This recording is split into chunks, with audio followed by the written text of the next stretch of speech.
आप लोगों ने बहुत वोट दिया धर्म जाति कौम के नाम, पहली बार वोट दीजिए वीरों के वीर फौजी के नाम। दूसरे स्टेट में बोला जाता है बिहार को एक लेबर स्टेट बोला जाता है। अगर कहीं किसी दूसरे स्टेट में अगर आदमी की जरूरत पड़ती है, मैं रहा हूँ देश का बेटा, राष्ट्र का बेटा, जो हमने राष्ट्र को समर्पित अपने जीवन का 20 साल समर्पित करके आए हैं। जनार्दन का आशीर्वाद मिलेगी कि वो बेटा को चुनना है कि नेता को चुनना है। इसी जगह पे एक कैंपेनिंग चला था कि पुल नहीं तो वोट नहीं, और वो बहुत ही बड़े स्तर पर कैंपेनिंग हुआ था। अभी मैं मौजूद हूँ पश्चिमी चंपारण लोकसभा क्षेत्र में, और इस क्षेत्र का जो चुनाव होने वाला है 25 मई को होने वाला है छठे चरण में। और इस क्षेत्र में बहुत सारे प्रत्याशी उतरे हुए हैं, बहुत सारे पार्टी के भी प्रत्याशी उतरे हुए हैं, भाजपा के, कांग्रेस के, और उसी में एक प्रत्याशी उतरे हुए हैं जो वीरों के वीर इंडिया पार्टी के प्रत्याशी हुए हैं संजय कुमार जी। और हालांकि ये पूर्व में एयरफोर्स में रह चुके हैं और रिटायर्ड हुए हैं, और ये जनता का सेवा करना चाहता है, इसलिए जो है जनता के बीच में घूमकर ये वोट मांग रहे हैं। और इनका जो चुनाव चिन्ह है डायमंड छाप है। विशेष बात हम इनसे जानने की कोशिश करेंगे कि यदि ये जीतते हुए हैं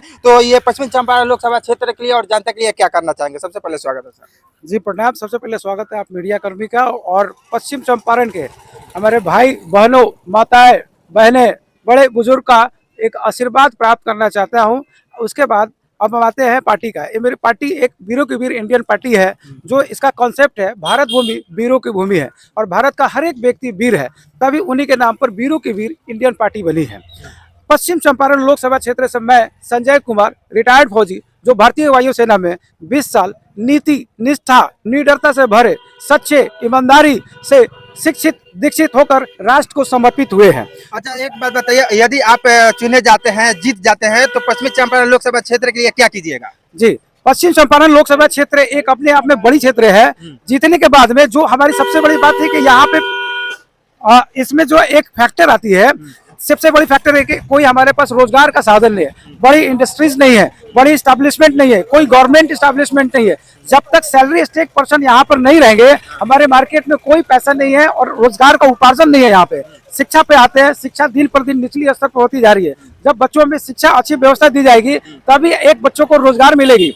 दूसरे स्टेट में बोला जाता है बिहार को एक लेबर स्टेट बोला जाता है। अगर कहीं किसी दूसरे स्टेट में अगर आदमी की जरूरत पड़ती है, तो बिहार को बोलते हैं कि ठीक है लेबर लेके आओ, बिहार से लेबर लेके आओ। तो ये सब सुधार बहुत जरूरी है। दूसरे राज्यों में बिहार को एक निचले स्तर पर देखा जाता है। बिल्कुल, इसमें कोई डाउट नहीं है। पिछले कुछ सालों में शिक्षा व्यवस्था इतने गिर गई कि अशिक्षित और अशिक्षा होने के कारण बच्चे लेबर बन रहे हैं, क्योंकि उनके हिसाब से उनको काम नहीं मिल रहा है। शिक्षा मिलेगा तभी तो रोजगार मिलेगा। अच्छा, एक बात और है कि जिस क्षेत्र से आप उतरे हुए हैं, इस क्षेत्र में बहुत सारी बड़ी बड़ी पार्टियां हैं, उस पार्टियां के भी प्रत्याशी यहाँ पे है, तो उन लोगों को कैसे पछाड़िएगा। सबसे बड़ी बात है कि जो बड़ी बड़ी पार्टियां हैं वो लोग नेता है, वो लोग शुरू से अपने नेता रहे हैं।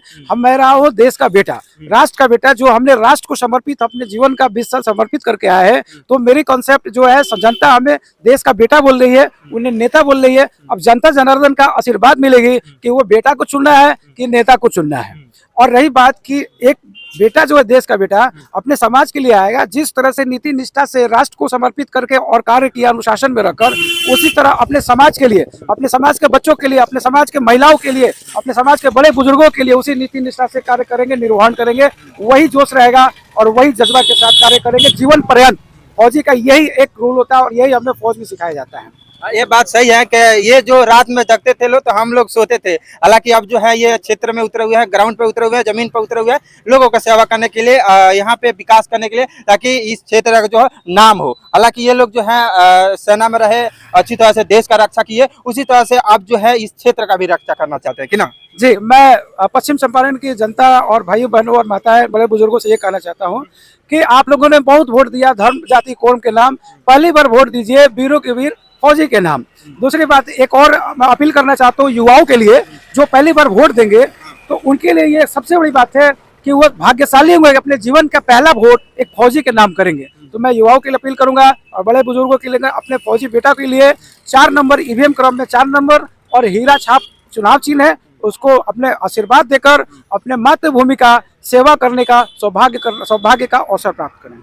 अच्छा, चलिए इनके साथ में एक युवा है, इनसे जानने की कोशिश करते हैं। लास्ट में आप क्या कहिएगा आप जनता के लिए। मैं वीरों के वीर इंडियन पार्टी के जिलाध्यक्ष पश्चिमी चंपारण के, हम जनता को यही कहेंगे कि जितने सालों तक आप पुराने नेता को देखें जो कोई विकास नहीं किए, यहाँ जो मेन मुद्दा यहाँ की पुल निर्माण है जो आज तक हुआ नहीं, एक बार इनको चांस दिया जाए, क्योंकि 20 सालों तक ये अपना जवानी देश को दिए हैं और ये इनको चांस मिलेगा 5 साल तो इस क्षेत्र का बेहतरीन विकास होगा। हम युवाओं से कहेंगे कि एक बार इनको चांस दिया जाए इस क्षेत्र के विकास के लिए और यहाँ की पुल निर्माण के लिए। अच्छा, एक बात इन्होंने पुल का मुद्दा उठाया, इनसे जानने की कोशिश करते हैं।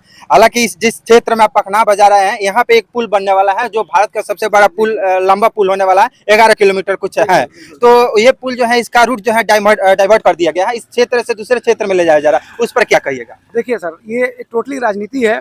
कुछ 6 महीना पहले या 2-3 महीना पहले इसी जगह पे एक कैंपेनिंग चला था कि पुल नहीं तो वोट नहीं, और वो बहुत ही बड़े स्तर पर कैंपेनिंग हुआ था। और जो यहाँ के जो अभी प्रेजेंट में जो सांसद साहब वो आ भी नहीं पाए थे, उनका बड़ा विरोध हुआ था। हमने टीवी पे आप लोगों के चैनल के माध्यम से देखा था। और रही बात उनका रूट का डाइवर्ट, तो रूट का डाइवर्ट कोई इनको ऑफिशियल वे में लेके जा रहा है, उनका प्लानिंग है, कोई इनको राजनीतिक रूप ले रहा है। तो इसमें मैं कुछ टीका टिप्पणी नहीं कर सकता हूँ कि रूट का क्या। अगर जीतते हैं तो क्या कीजिएगा? 100% हमारी जो कनेक्टिविटी है, एक समझिए यूपी से और एक बिहार की कनेक्टिविटी कितनी शॉर्ट हो जाएगी। जो हम उधर से जाते हैं, हम मोतिहारी होके जाते हैं या पीछे से जाते हैं, तो ये इतनी शॉर्ट कनेक्टिविटी, सबसे कम शॉर्ट कनेक्टिविटी हमारे बिहार से और यूपी को जोड़ेगी। और जो कनेक्टिविटी जोड़ेगी, जाहिर सी बात है कि जब कनेक्टिविटी होती है तो दोनों का बैलेंस होता है सिस्टम, और जब बैलेंस होगा तो विकास के वे में जाएगा। एक इधर है और एक नीचे है, जब दोनों को बराबर करेंगे तो ऐसे आ जाएगा। तो रोड एक कनेक्टिविटी होता है, उसको करना चाहिए। और पुल निहायत जरूरी है, इस पर ये बहुत जरूरी है। लेकिन इसको कई सालों से राजनीतिक मुद्दा बना के इसको रखा गया है,